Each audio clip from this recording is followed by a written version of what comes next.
The growth in using podcasts to help you grow your personal brand and get noticed is truly exploding. Like, I thought it was saturated, being honest, when I started my original podcast, Method Marketing, about 3 years ago. But now, like, seriously, every woman and her chihuahua has got a podcast. And it's just more and more coming out. That doesn't mean that we shouldn't have a podcast, though. Podcasts are awesome. The power of being in someone else's ear allows us to build a connection and a trust level that is so hard to do any other way. And so it's great. And it does feel kind of weird to be saying that on my own podcast with you listening to me currently in your ears. But hey, we'll just get over that hurdle right now. Confident content, which I still can't say, guys. I don't know how many episodes I've done now, and I still struggle to say it. Why did I choose a name that I find so difficult to say? Confident content is actually my third podcast. The first one that I launched, and I'm embarrassed to say this, I actually launched that before I had even ever listened to a podcast. I was arrogant enough to think that I could just do it. And then when I launched Method Marketing, I was like, you know what, I think I actually need to do a bit of research here, and got really into podcasts myself and went, oh, okay, now I get it. Now I see. And I'm also going to change the way I do my podcast from now on. So now I do feel like an older hand at it, and I'm still really astounded at the positive impact that it's had on my business. It's not only brought my clients, but it's also given me a really amazing library of rich content that I can reuse in my marketing. And it's also so very me, because when we start talking into a microphone, we kind of forget that we're being recorded, and we talk more naturally, and we get our own words and our own style, and we find our voice, which for us as personal brand people is really, really important. Our guest today is going to help you get ready to launch your podcast. Johnelle Hosking is a career and business confidence coach, and she helps people, mainly women. Is that mainly women or all women? Mainly women. I like to say women or men comfortable in women-led spaces. I stole that off someone else. I love that. I think it's good. We can both share it. We'll steal it off Sarah, who I stole it off.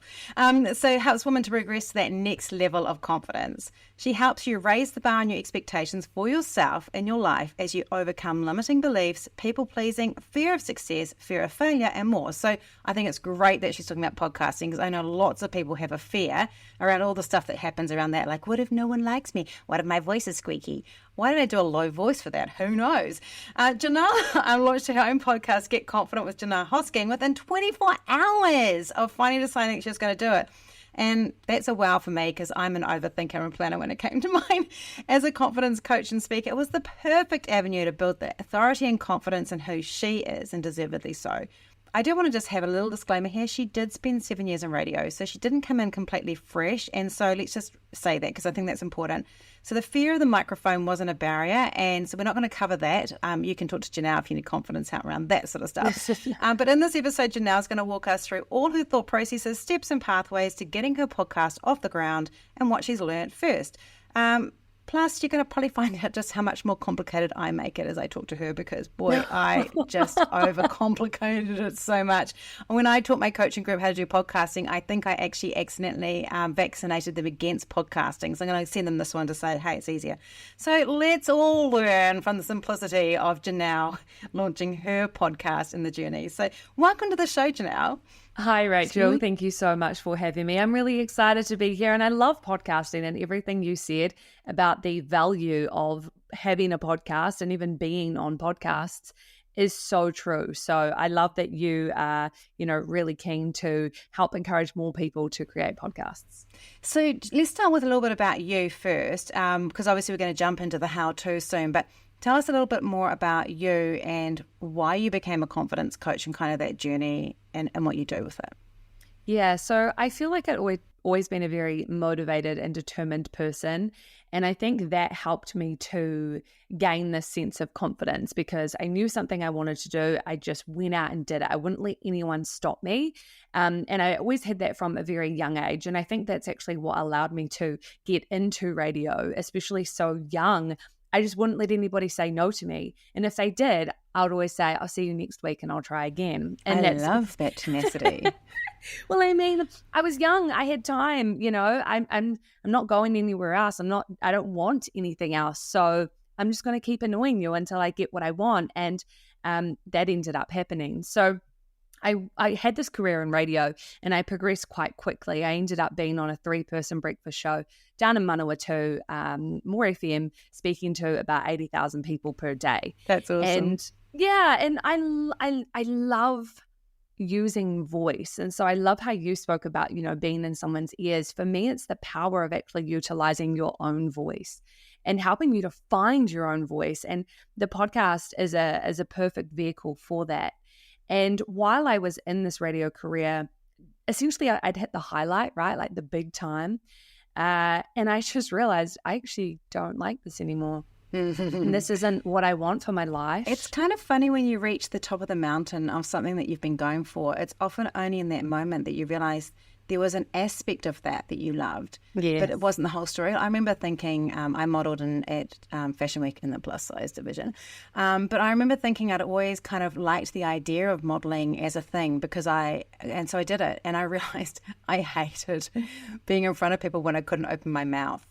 Wow. It was like, because I thought anything's good. If I'm in front of people, I'm good. But I realized I have to have my mouth open to be happy in front of people. I can't just be standing there or walking.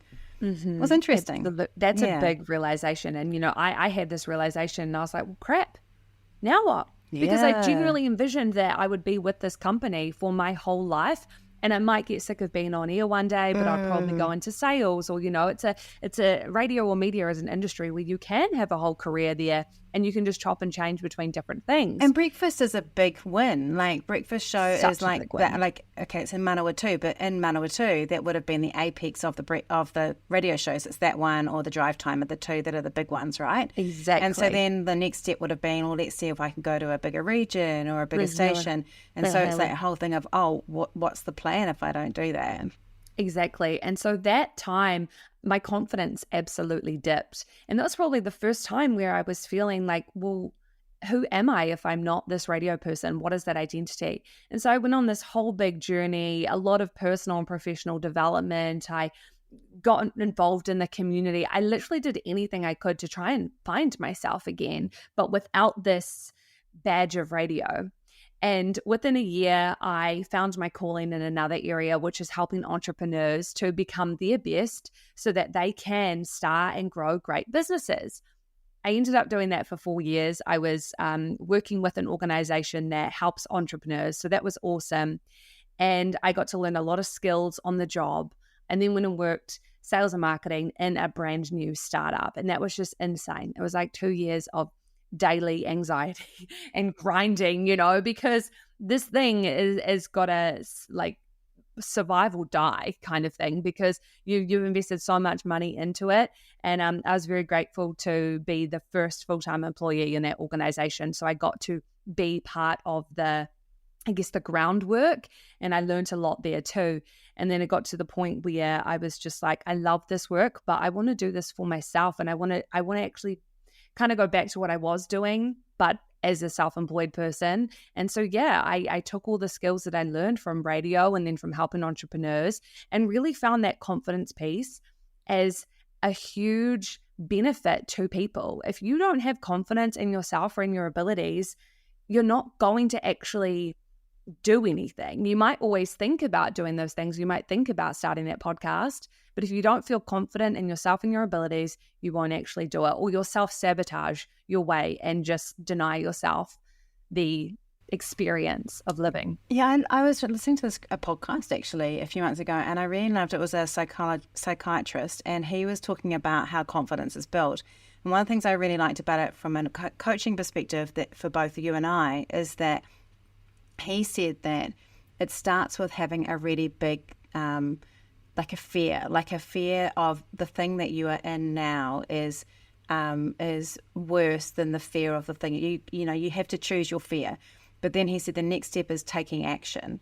He said it's not about winning or being successful. It's just taking action to move yourself towards the lesser fear or towards the bigger goal. And if you can keep on visioning that, then your confidence grows from the taking action, not actually whether you get the goal or not, which I thought was a really interesting thing, because we often talk about you've got to set a goal and you got to go for it, and the goals, like, it's kind of like the radio, the goal is going to be the apex, but it's not the apex, because if you set it on that goal and then you get there and you're not happy with it, that's where the confidence goes, right? So it was a really interesting thing of saying, oh yeah, it's not about just saying I'm going to be confident. It's really about an active behavior change that you need to make.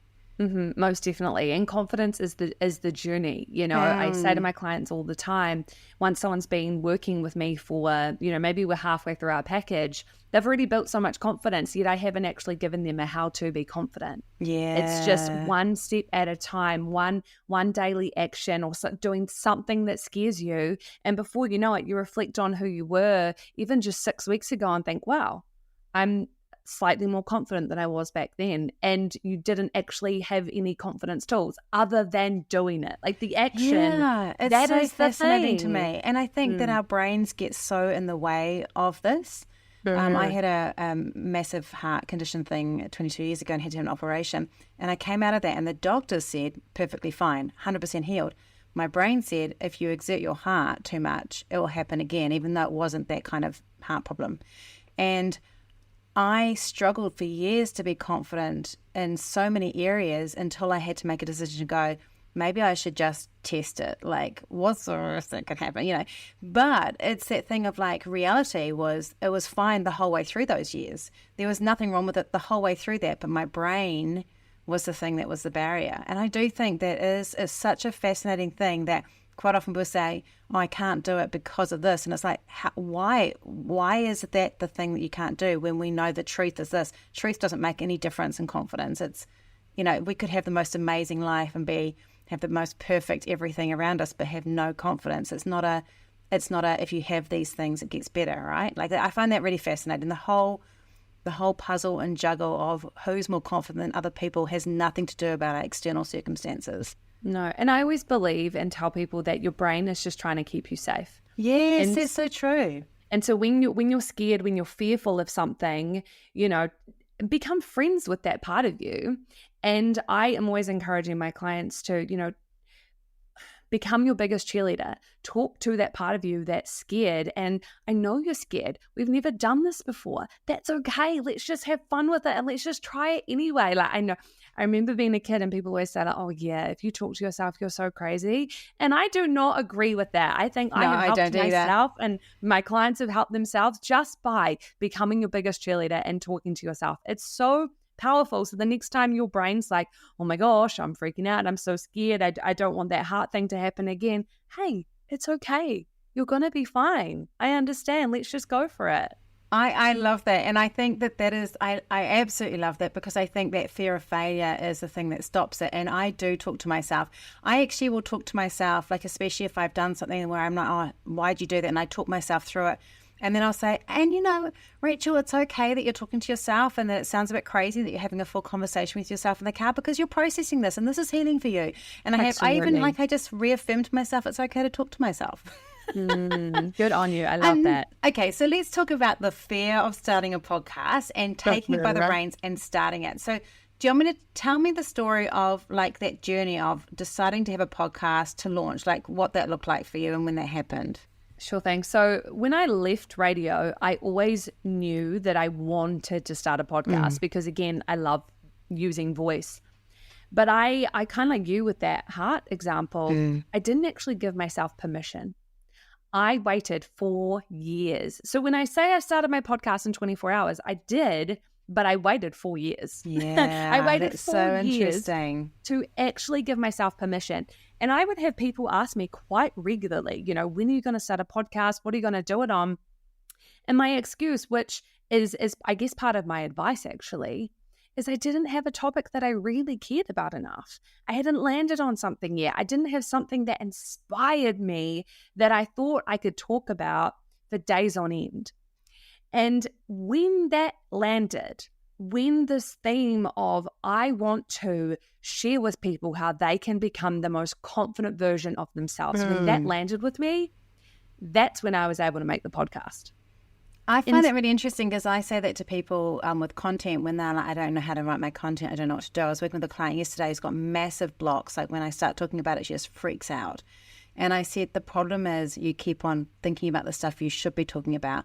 I want us to do a session where you tell me one thing you love talking about in your business, the only thing, and let's build a whole plan around that.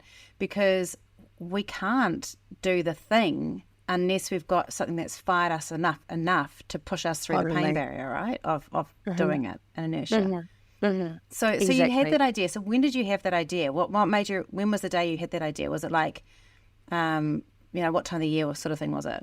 It was in December of 2021 that I started toying with that. And I'd already been focusing with clients on confidence, and I'd already been doing confident content. I'd already been doing confident workshops. But at this point, I wasn't doing my one-on-one. I was still full-time employed, actually. And I thought, this is the thing that I do. I want to drive my business around. I want to focus on. And I just love the experiences that people can have for themselves when they are more confident. And I want to inspire and motivate more of that in people. And so this was around December, and I started trickling away in my brain, and I thought, you know what? The 1st of January this year is a Sunday, and I want to release podcast episodes every single Sunday. So when better than the 1st of January on a Sunday? Like, isn't that's the universe telling me, Johnelle, you got to do it.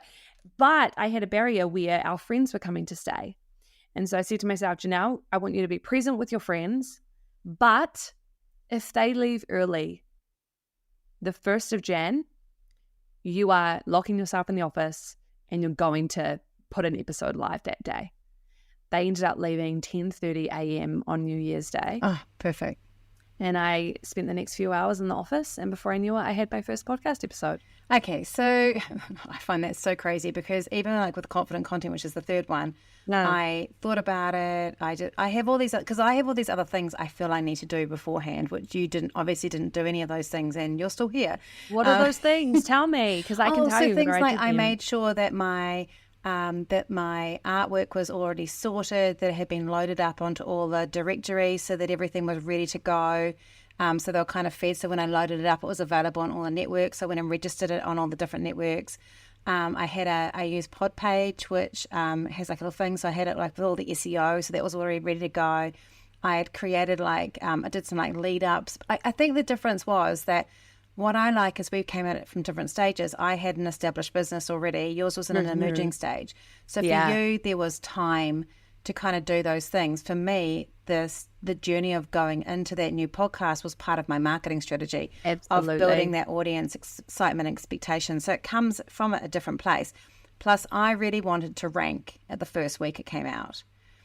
And I had both of them. I rank in my section in the top 5, and Map It Marketing actually was number 1 for months, and so I wanted to rank. So I was like, that was part of it. There's an arrogance involved there for me, I think, or it's not arrogance. Well, it's just more like I wanted to have more people see it, and the higher up it is, the easier for people to find it. I think is more the thing. And so I was quite specific about it. Plus, because I have ADHD, I was terrified I wasn't going to make it past 7 episodes, because apparently that's like most people could drop after 7. Really? Yeah. And how many episodes have you done now? Oh my gosh, this week I think we're on 90. Okay. So I did 113 on Map It, and only 1% of podcasters make it past 100 episodes. Wow. So you're almost in the 1%. You know what? I love all of those things that you shared. And all that I'm thinking about in my brain is year 1, even day 1 of my podcast. My only intention was to prove to myself, yes, I can be consistent. Which I really love, because but I think that was one of mine too. Like, I think that was the thing, is I had never really been, I was known as the kid who was, great at chatting, but not great at the follow through. And for me, the podcast was a thing where I was like, I'm going to just freaking do this. And I'm not going to be that person who announces I've done it. Because I also like that thing of announcing beforehand is a bad idea, because you announce and you're like, I better not let this drop off, like the terror of that. Whereas you didn't do that. So the fact that you stayed consistent with and just did the podcast just shows a major depth of commitment to it, because it is a big commitment to do a podcast. Okay, so let's talk about those hours that you between 10:30 and 12:30. What did you do during that time?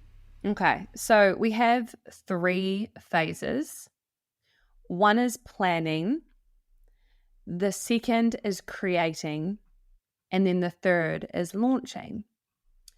And so in terms of the planning, we really kind of touch on this to do with the theme. What is it that we want to talk about, right? And so because I had, Johnelle, you want to do confidence. So I already had that part.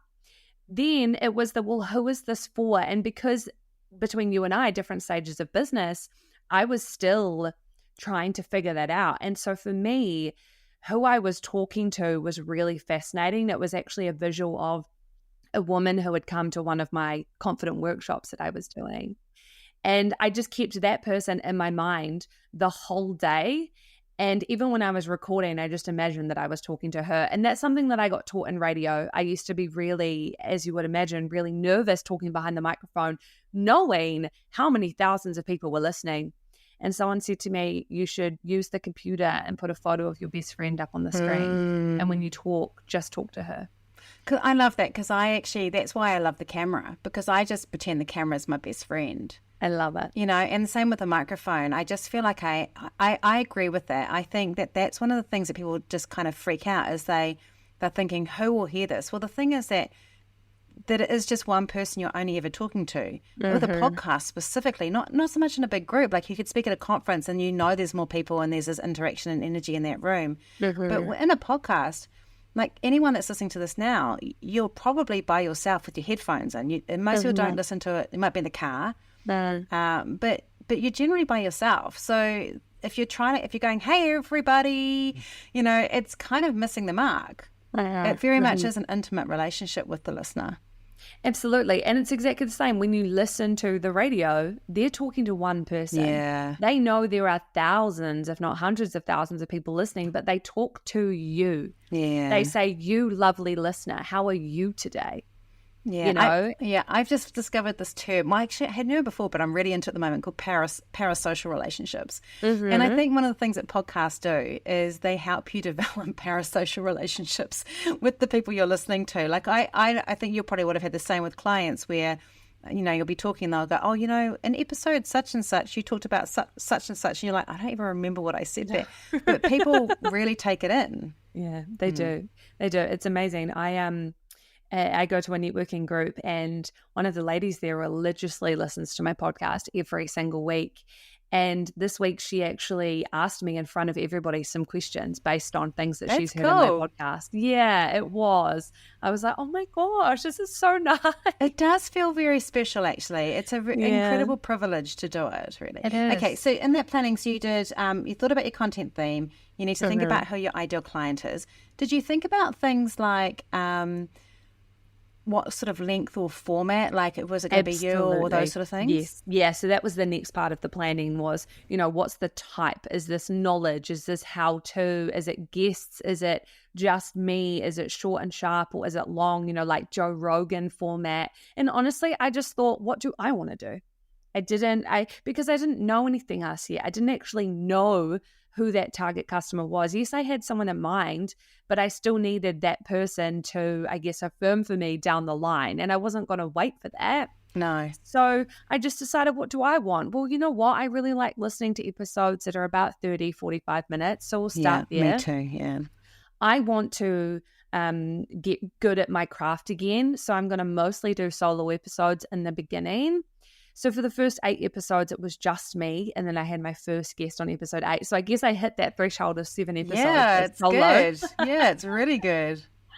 And then I went to guests. And now this year, 2023, I have 1 solo and 1 guest per fortnight. So that's what I did with Map It Marketing. I quite liked having the flick. I haven't quite worked out my ratio for this one. It's going to bother me because I like having things in patterns, but at the moment I'm going to go rogue, I think, and just not have it necessarily in a pattern. But I don't know if I'm going to cope with that. And that's the interesting thing that I think as well. I noticed with some podcasts that I listen to, they have themes. So say for we're a whole month, every episode is on a same kind of topical theme, but they don't say this month, this is our No. theme. It's just you can tell if you listen back to episodes that these are all related to the same thing. So there's that as an option as well. And within that, you could have solos or you could have guests. Then it was around the planning of ideas, right? What am I actually going to talk about? And so I create this dashboard and I force myself to write at least 50 ideas. That's amazing. What do you use for your dashboard, by the way? I just use everything in Google. So I use Sheets. Yeah, I use things in Sheets. I use Sheets too. Sheets is great, and I use notes a lot on my phone. There are a lot of podcast notes on my phone. Absolutely. So I've got in my podcast dashboard, one sheet is for my actuals. So every single episode, I put it in there because, as if you're wanting to, I guess, encourage people to keep listening, you would say, oh, back in episode 45, we spoke about this. And so I always like having the sheet handy so I can remember what number things were. Yeah, it's really hard otherwise. Yeah. And then on the second tab, that's where I have my ideas. And so what I've learned as I've gone on is that I get a lot of inspiration from my clients and from my day-to-day life. And so I don't often now go back to that ideation sheet with all those ideas. I actually just sit for a few moments and I think, what conversations have I had this week? What have I learned this week? What's inspired me this week? And then there usually tends to be something that comes up within that. And that's what I create the episode on. So that, that can be that initial brainstorming just to get you started and to help validate for you, okay, cool, I can talk on this topic. I do have enough to say about it. And then from there, one of the other things we being I, did in the brainstorm was to think about, what are my audio cues going to be? Am I going to be a podcast that has an intro, an official recorded intro, an outro? Am I going to do ads? Yes. How am I going to run this from an audio perspective? So what did you decide for that? I decided to make an intro, which I made myself, and that's the next stage. So I'll talk through that. I decided to have an intro. I also mocked up an outro. I've never used the outro. And just recently, so, episode 80 plus, I put in a little ad in the middle, but it was an ad for me and for something that I was, an offer that I had out there. And it just felt so weird, but also kind of cool, And, I've been thinking about the ad too. I think, because I get people buying my book from my podcast, but I think it'd be better if I've been thinking about doing a few ads for things. I'm actually just really going, damn it, I forgot, because I was using my show notes to do our intro. And what I've done in this one, I've always had like a little intro and then I'd go into it. That's what I did when I started. I had like a little recorded musical janky thing. Yeah. And then I had some feedback from my clients who said, hey, I really like podcasts where there's a bit of talking first and then it does the intro and then you go in. So I changed it. And then I decided with this one that I would do kind of the show notes as my intro, but then I would say, hi, I'm Rachel Klaver and this is Confident Content. I'm the host. And I have someone who does the engineering side. I think you probably do it yourself, but I have someone who does that for me. She adds my music just lightly behind when I say I'm the host. And it sounds so good, but she's not going to do it with this one. Vera's going to be saying to me, Rachel, because I forgot to do it this time. But I'm really enjoying that. I feel like there are so many different ways that we can do that. Yeah. But I think getting started, having a recorded intro is easier for people who worry about remembering to do that or give a consistency. It feels like a safer option. Yeah, it definitely creates that consistency, and I think it gives you a bit of a brand recognition, or people then get familiar with that messaging being exactly the same every single week. I kept that same intro for the first 11 months, and then I went through a rebrand. So the podcast was initially called Girls Get Confident. And then I went on a radio interview, and the dude who was interviewing me introed me as Johnelle Hosking from Girls Get, which was the name I was going by at the time. She helps teenage girls with their confidence. And I was like, no, I don't. Yeah. I don't. I actually help women, and I chose Girls Get because It sounded good. it was just, it literally, it's got that assonance. was it. It's got alliteration in it. Exactly. Yeah. And as soon as that happened, I then just got turned off to the Girls Get, because that's not who I was talking to. No. And I changed it, and so now it's just Get Confident. I love that. And so you've kind of gone through that sort of stuff, and I think it's amazing you got that stuff. Did you worry about developing artwork and things like that during that process as well? So the next phase, which was creating, this was where I had the gear. So I had, like I said, I'd already been thinking that I wanted to do a podcast, and it kind of started in that, let's say, early December. So I actually went and bought a mic. I purchased a Blue Yeti microphone. That's what I'm using now. This was my upgrade. I literally just used Zoom microphone. Yeah. Zoom microphone, no headphones, and that was what I did for almost 100 episodes, and it was fine. Yeah, but I used to do one sometimes where I had like the sheet over me, or, like to try and get a better sound, or funny. But now I feel, like I think people often go, oh, do I need to have a really expensive podcast desk and things like that?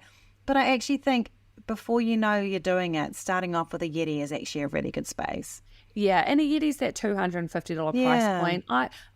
For me, it was important to have some skin in the game. Yes. So I paid for my microphone, and I also pay for the platform that I host my podcast on, although you don't have to. And what do you use? I use Simplecast. Okay, cool.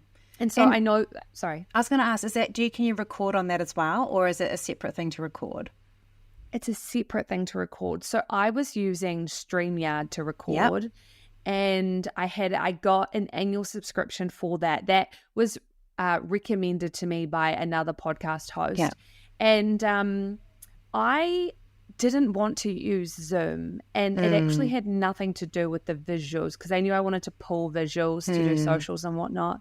But I didn't want to use Zoom from the beginning, because I'm all about sound. Yes. And I don't love Zoom's sound. Yeah, it isn't the best. I listen back on some of those podcasts and go, yeah, that made it tricky. And I do have an audio engineer who's really good at kind of messing things up. And I think sound is still something I'm moving next year, and I'm actually going to have hopefully probably a little studio that's going to have more sound, because it's going to make it so much better, like sound and video for lighting is good too. Just so people know too, I use Squadcast now, so that would be my version to record. So this is what I use to record that. And I use Omni Studio for my hosting, paid as well. And I chose to go paid because it was the skin in the game for me, skin in the game. But also with paid ones, there are different features, like being able to slip in ads and things like that that are part of that. There's no limit to how many episodes they host. There's just a whole lot of other pluses when you have a paid platform. Exactly. So that was the I guess in terms of buying that microphone or setting up that software, that's something that you might want to do in a couple of weeks beforehand. Yeah. So I had already done that, but also coming from radio, I think I had that techie experience as well. So you had confidence coming in terms of just that bit of knowledge as well. Yeah, I did. It wasn't a lot, and what I recommend is I use Audacity to put mine together. So obviously you've got your engineer. Once I've recorded it in the platform, I then pull it off, put it into Audacity. I add my intro, which is, the pre-recorded thing with the bells and whistles. And then I also, like you said, I do a spoken intro too, if it's a guest episode. And then I just play around with the levels. And I literally learned how to do that with just some trial and error and a few YouTube videos when I got stuck. So Audacity, I know what it is, but do you want to explain to everyone what Audacity is? Oh my gosh, I hope I did this justice. So it's just it's a free software that you can download straight onto your computer. And essentially it's audio engineering. So there's different tracks that you could put in a song in there, or like a backing track, and then you could hit record, and then you could start singing into it or start talking your intro into it. I did my recording of my podcast intro first, and then I found the track that I wanted, and then I snipped that all inside Audacity. So it's pretty much just your editing for your audio, where you can blend things together or separate them out. And it's a free software to, obviously I think they have a paid version of it, but I've only ever needed the free software. And YouTube, there's people who have full YouTube accounts just teaching you how to use this one platform. It's so cool that people do that, and hopefully, that's their little business and they're making some income from that from YouTube. But yeah, so it's just that for me was one that came recommended. That was also one that I got taught how to use in radio school because it was free. So our tutor just said, everyone use this platform, figure out how to use it, it'll come in handy. So I had, that was already in my mind. And because we were on kind of a short timeline, I just wanted to do stuff fast. You can go to Fiverr or Upwork and pay somebody else one-off to do it for you, and go for that if that's what you want to do. I've got a question about the sound, because I think I used Audio Jungle or something like that to buy my track. You do need to make sure if you're using music that it's either royalty free or that you've bought the royalties for it, because people do get into trouble for that. And what I do like about buying one, and they're not often very expensive, is you can run through. I think for me, like if we talk about time wasting, that is the rabbit hole that I can lose half a day on, because for me it's there's so many different sounds of music, and it defines the feel of your show. Like when I did the map at marketing, it was like a like it was like quite jumpy and stuff. And this one's a lot more kind of laid back. And I think it's because I wanted to go deeper. It's got this more laid back feeling, and I really had to think, and I listened to lots of music. So for those of you that sound is important, you may not get that done in the 2-hour thing unless you're a quick decision maker like Johnelle. But and that was my thing, is I was like, what's the vibe? So you have to think of the vibe, right? What's the vibe I want? And then I just searched in some random, what was in my mind? I don't know why, but it was like George FM kind of style of tunes. And so I put in some keywords for that kind of thing. And then I was very lucky that I think by number 10 of playing, I found one I really liked. It's called like Raspberry something. I don't know, some DJ made it. And I also paid for it. So I'm sorry, I can't remember the platform that I used, but I literally just searched like royalty free music online, and then it came up with a paid subscription, and so I just went for that. But yeah, it sometimes can be handier if you struggle making decisions to have someone who you just put the faith and trust in them and get them to find it for you. Yes, exactly. Because they can do things like slow it down to the right one, do something where if you're a bit more excited, they happen to have sped the music up. So they can do those sort of things if that's not what you'll get to. And that is something that I would go, if you don't have a techie background, you might want to give that to someone else to do. So you've got a really tight one. Exactly. And I think for me, I was progress over perfection. This is on my brain today. I want to get it done. I just want to get it out there, and I want to start proving to myself that I can be consistent. And so if you're like that, then whatever is going to help you to make it happen the fastest, and if you're willing to, pay a little bit of money to help make that happen, then do it. I'm all about trying to minimize the opportunities for procrastination. And so if you do not know how to mix the audio and you sit on that for too long, you need to get someone else to help you with it. Yeah, and for me, I would have just spent, so it's interesting. Did you decide when you did we're jumping to editing, but I want to ask this question. Did you, obviously because you're a skilled editor, because it's something you've done, did you decide to do things like remove your ums and things like that, or did you keep them in? I would play. I think part of my process is, if it's a solo episode and I'm recording directly into Audacity, if I stuff up really badly, then I'll just stop the whole recording, delete, compose myself, have a drink of water, and start again. Whereas if I'm with a guest, and more recently, actually, there was a crazy dog that was barking so loud. It was really distracting. And so I always have a notepad beside me. And I just wrote down like 38.45, delete dog. And so I just keep a note to myself of anything in particular that was, what's the word? I don't like to take away from the sound, but I'm happy to keep ums and ahs. Like, we're humans. I keep ums and ahs. I decided I would. Every now and again I'll listen to my thing, and most of the time I don't have a lot of them, but a few times if I've I've done one and I'm a bit tired, I can hear them, because I do listen to my podcasts now. I didn't used to. But I think I feel like I want to, because it's part of that thing of, I guess for you and I were both in that realm of confidence, is if I can show, hey, you can do it and you don't have to have it perfectly polished and it's still done, then I'm also sending this message of just fucking do it, essentially. Exactly. And I think that's really important, but also because that's the cadence of what I would be talking to you about if I was a coach. So I'm representing myself the way that I would be in a session. If I'm all perfect and then I'm talking to you and I say an you might be, oh, okay, she's not sure on this. No. When that's part of my speaking.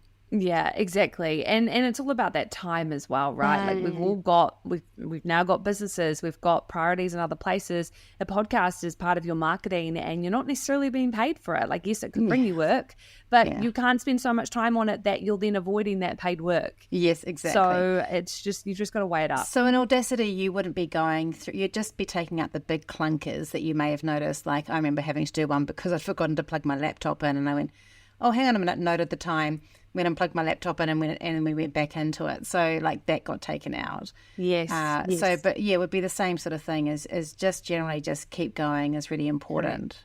Yeah, and I really rely on having those notes because sometimes I'll record with a guest now. I try to do my guest recording in I guess phases or all lumped in together over a couple of weeks. And that means that the guest episode might not go out for 6 months. I've literally just released one this week that I recorded back in February. Well, this is going to be, I'm not going to tell people what month we're recording this, but this will be a while before it comes out just because of the way it goes. I mean, that is part of this, is that's how that works. And the only way you can sustain podcasting, in my belief, is to always be working ahead. Because you never want to get to the day it's coming out and go 2 days before going, shit, it's not been done.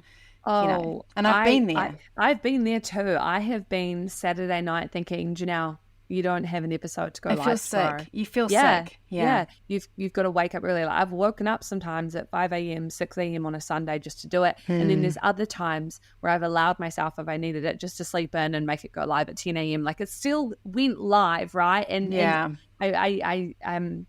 you can't hate on yourself for that, but you learn the lesson of, okay, now get a few weeks ahead again, and keep being consistent with that. Yeah, I try to work about 6 weeks in advance normally, but it also helps, again, I've got an engineer, so for her it's also good if I know I can give her 5 to 6 at a time, she can do them all in one batch. And also that makes it great for me because I'm fairly certain, Vera, if you're listening to this, I'm fairly certain you also have ADHD. She's a very creative, amazing woman. She's a DJ. She's amazing. But sometimes she's scraping through the last minute if I've left it to the last minute, and that just causes me anxiety. So I've really learned to work ahead is really good. And because I don't want to be freaking out about podcast episodes every week because we've kind of referred to it. It does take quite a bit of time. Podcast is not just the podcast that takes the time. Exactly. Right. It's the easy bit. Okay. So you did in that creating side. So you'd bought a microphone. You'd kind of bought that stuff. You'd kind of sorted through those things. Had you registered the name anywhere on any platforms at that stage? On this day, I went on to. Yes. And I did the initial setup. So I think I went on to Spotify, went on to iTunes, and obviously some of them do take a little bit of time to kick in. But I wasn't stressed. I was like, I trust it'll work out. It'll come up in a couple of days or so. So I really love what you said about having that goal to rank. That was nowhere in my sphere, particularly because I didn't have my brand yet. Like no one knew who I was. I just didn't think. I didn't have the experience to even think like that, but I do love that. Can I give you a tip for those who are listening? If you do want it to rank, and I didn't actually nail this because I was running late because I was juggling 2 podcasts at the same time, but the trick if you want to rank initially is to actually release three podcasts on the first day. Because what happens then, it's about the listening of all those podcasts. So say if you only had 20 people listening, but they listen to all 3, that's 60 listens. And so that's going to push your podcast at the ranking. I actually only got 2 off the rank with this one. And so I didn't see the lift that I did with, even though the numbers per episode were much higher than my initial one, I didn't quite get the numbers up the way that I did with Map It Marketing. So that is like that. I was recommended to do that initially, and I wish I had actually got around to doing it with confident content. So just for anyone that's thinking about launching a podcast in the future, that's also a bit of a hack if your podcast is dropping in rankings, as you can just launch like 2 episodes or something like that in a day, and that will boost it up again. I love this. Question, what do you use to know your ranking? Oh, I use Chartable. I think I'm signed up to that. Yeah, and it just gives me a little. I just check it. I also check manually just on iTunes. I don't worry about Spotify so much. Chartable is owned by Spotify, but I also just use my. I use my download kind of guide on Omni. Like it gives me like how many downloads. So that kind of helps.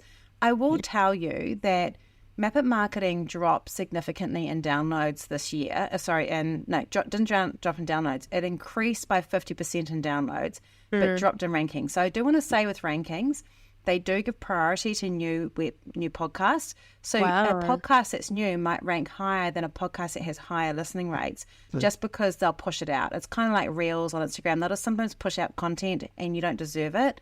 So, someone who says, I ranked first for this, it's not the first week that you're looking at. You're looking at months down the track, because that's that consistent listening.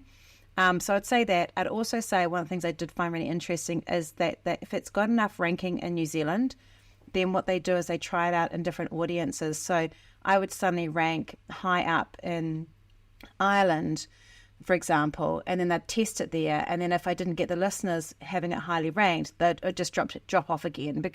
So they'd go and do Afghanistan. I was number 1 in Afghanistan, number 1 in Korea for a couple of weeks, because they were testing out the market. And then obviously I wouldn't get enough uptake, and then I'd just come out of that again. So it is quite fascinating to watch what they do. They do give your podcast a shot. If it's identified as one that they go, yep, this could work, if they're seeing a balance of growth in it, they will push it out to different markets. That is just so fascinating. And do you think, because I remember when I was first looking into podcasts, someone said about the category you put yourself very in, important. that makes a difference too. Yeah, so I don't rank really highly in business in New Zealand, but I rank highly in marketing. So I think that in marketing, of course, marketers love doing a podcast. So it's a more competitive space. It's kind of like Amazon bestsellers. If you find a space that's not very competitive, you can rank really well in that space, and you can potentially rank really well worldwide in it. So don't do marketing. Like, guys, don't be a sucker like me. Choose something. And actually, to be honest, Johnelle's got the worst too, because she's talking to women in business. So it's a terrible thing for her as well. But for some of you, if you've got an odd thing that you want to do, I don't know, like cake decorating or something like that, you could find that you could rank really well. And it is the categories that you have to think about.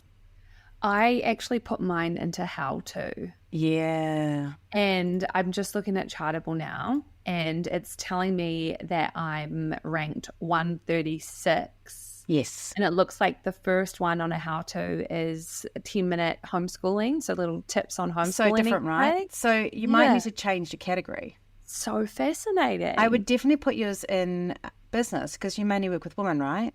Yes. Her in business. So I would definitely put it in business, and there might be something in there somewhere.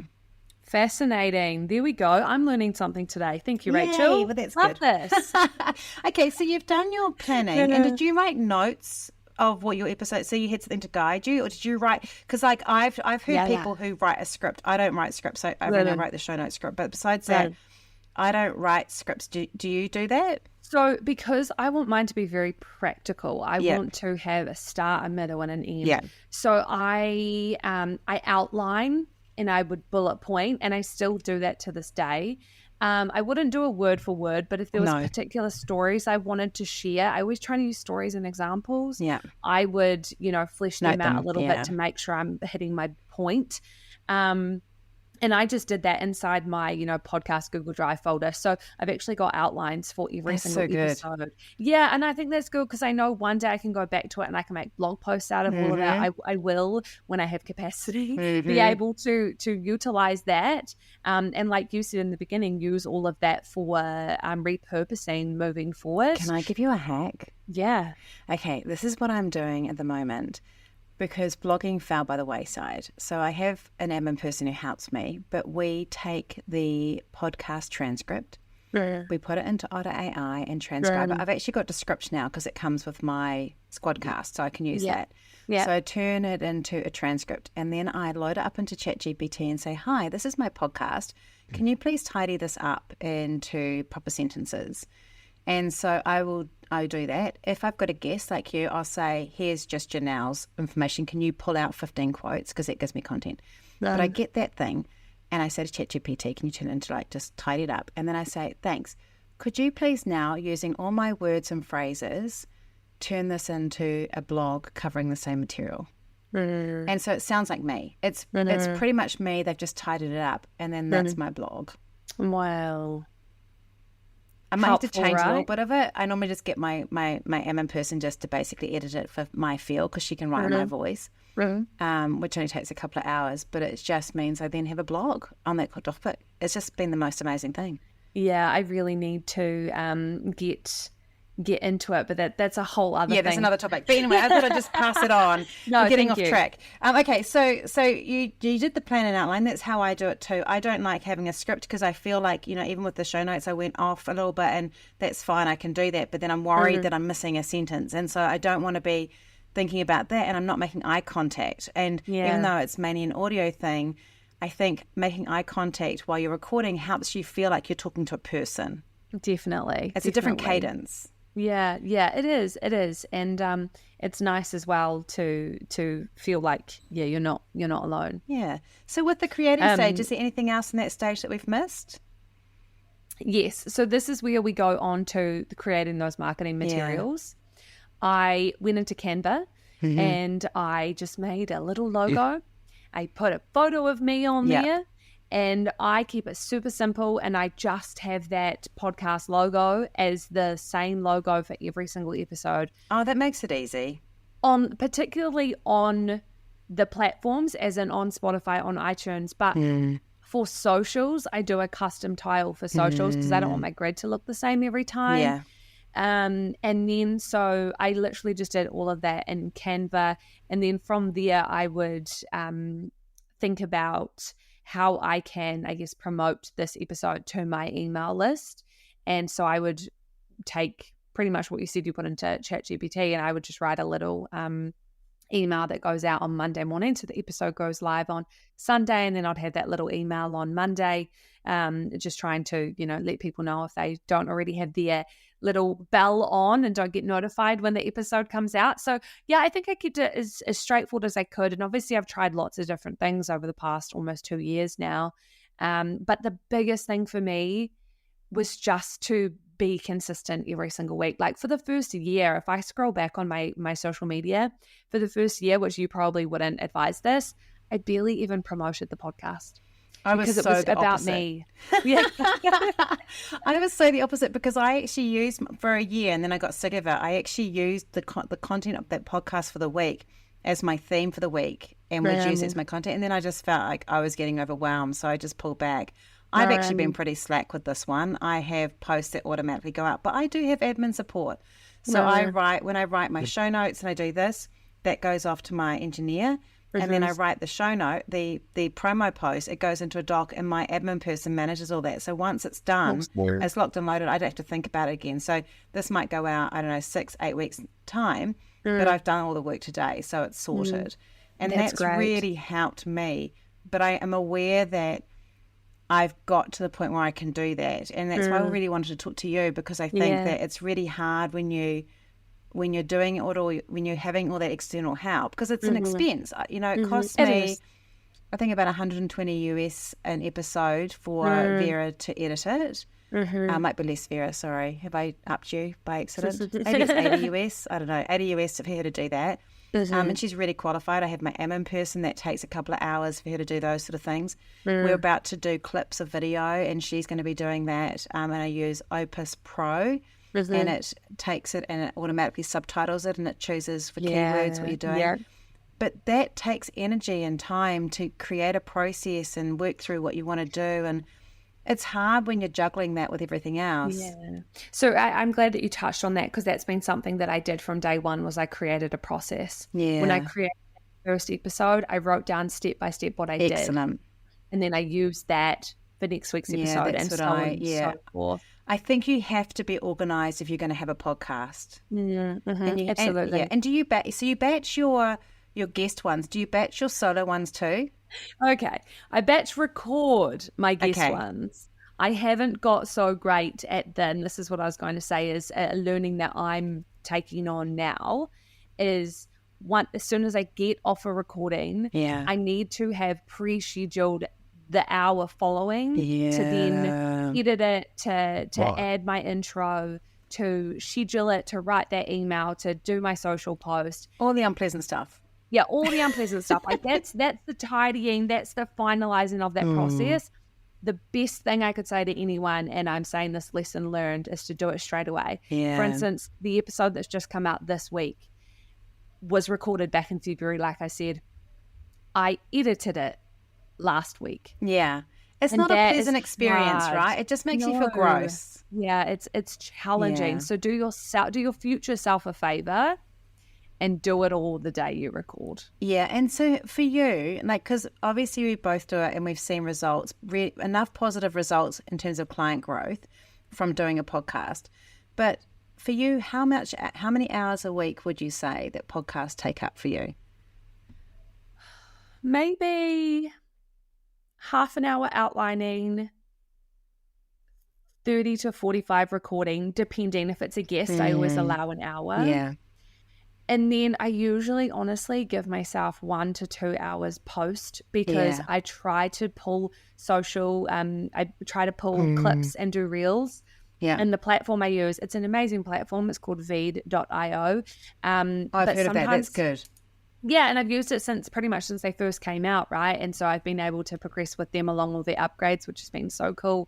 But sometimes it's a bit laggy still. And so I probably spend a bit too much time in there than what I should. I've also been looking at getting some help with that part of it, because that doesn't really bring me joy. No. I want that out there. I want those little snippets and those bits of value to be in the world, but I don't really want to be the one to do it. So I also think that's why it takes a bit of extra time. But anyway, I include 1 to 2 extra hours. So we're talking about like half a day a week, essentially. Yeah. And so if you were doing you could potentially do, because I think you also do you do Fridays, many Fridays as well? Is that your day? Do you have a particular day? Oh, my schedule changes. When you and I first were speaking, I didn't work Fridays. Yeah. And over winter, we've started working Fridays again, because there's not much we can do on the property in the rain. No. I know. Tell me about it. So I normally have Friday. Sometimes it doesn't work this way, but most of the time, from the beginning, I went Friday is my podcast day. I love that. And then what I do is my reward is if I get lots of stuff ahead, I don't have a Friday to do podcasts. So at the moment I'm building up a thing. So it means that eventually what I want to be doing is having, with Map Marketing, I'd move to doing all my recording for a month on one Friday. And then I'd use the following Friday to do kind of all the other marketing side of that. And then I'd get 2 Fridays that I didn't have to do anything. And that's not client-facing days either. No. So that made it a very pleasurable thing. So I felt like setting it on a day meant that I was then motivated to work smarter, because I knew I was going to get this reward of more time off if I didn't do that. And I often have a lot of sales meetings for some reason on a Friday too, but I just meant I don't have any of those other things that I had to do. My whole goal is to be out of work very early afternoon. I love that. So I felt like that really helped me kind of create that space.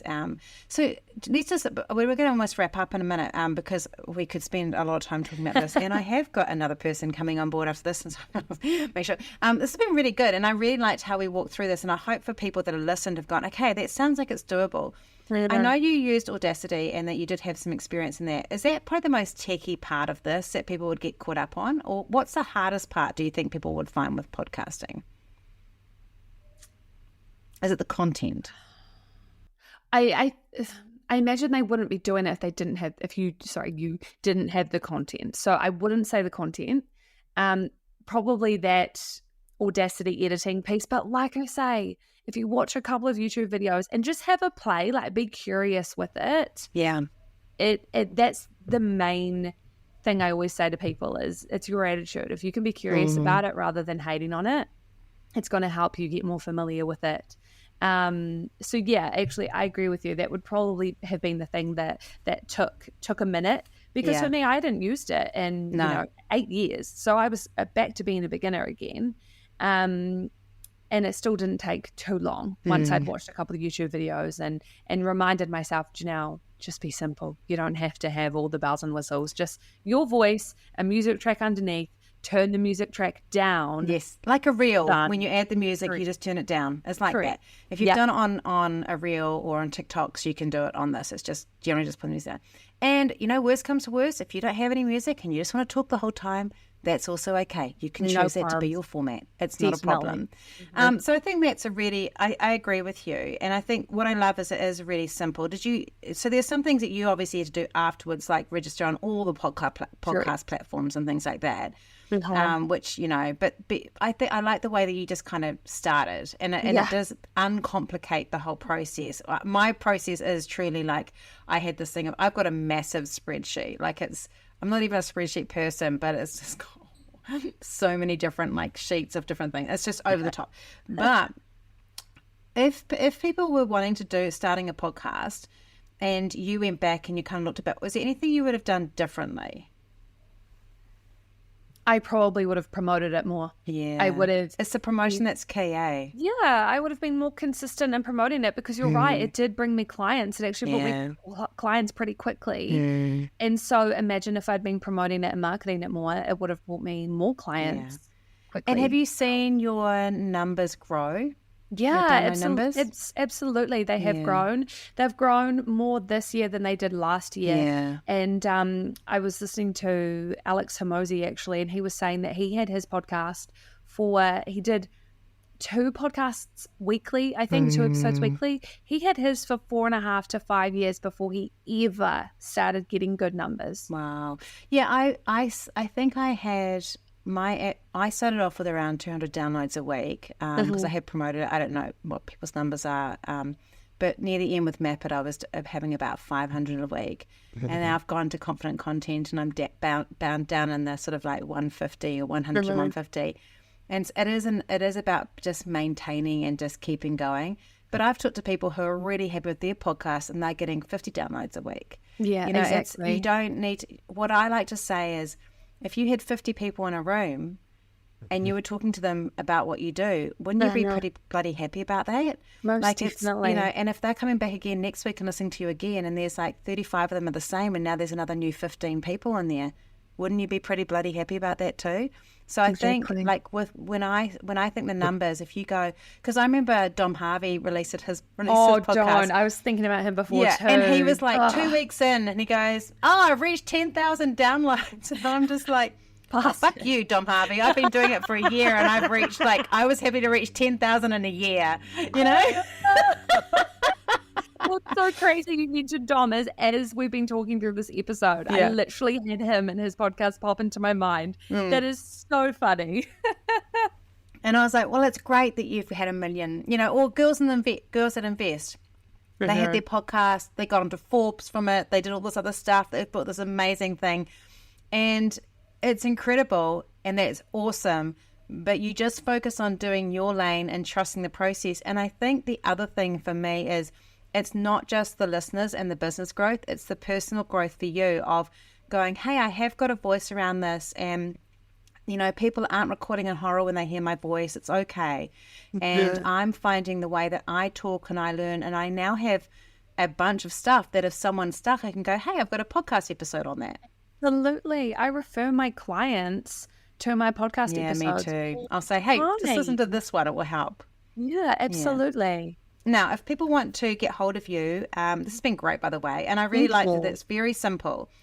Far better than if I had done this, because I would have freaked people out. I have done a podcast on Map It Marketing about how to start a podcast, and I went through my process, and I think I turned off about 15 people. So I think this is much more doable.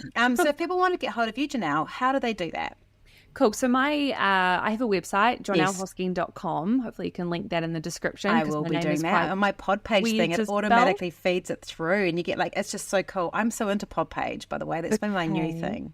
Okay, I love that. I've written that down. Because you get your podcast name with podcast.com on it. You get your own URL for it, and then it automatically creates this page when it feeds through.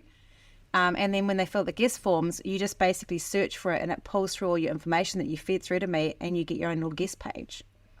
I just like that. I'm enjoying that kind of side of it. I haven't really used everything in it because you can do lead gen. I do have an email. People are signing up to the emails on there. Right. Because podcasts, that's the thing. It's hard is like, you know, thinking about the next step in the journey. And I am not using that well at the moment. Like I've said, stay in touch with you. I haven't. I've totally done anti everything I teach around emails.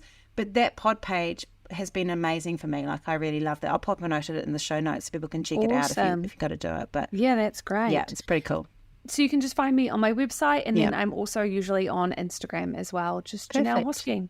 Amazing. Thank you so much for being on the show. I've really enjoyed it. I love that us both with having confidence in our names in our podcasts. Me too. Have bring a confident look of how to do a podcast, and your tips were really great and simple. I love the 3 stages of the planning, creating, launching. And even though you did yours in 2 hours, you could also do that across 2 weeks if you wanted to. Yes, but it's still the same stages. No and I really like, because that's really great. It's just having those, that if you go, look, don't freak out about launching yet. Just start with the planning stage. Now, let's get into the creating stage. What are we going to be doing there? And then you can pause and then you can launch and you're ready. Not too long because you might get paralysis, but you know. So thank you so much for being on the show. Thank you for having me. I really appreciate it. It's been fun. It was a real pleasure.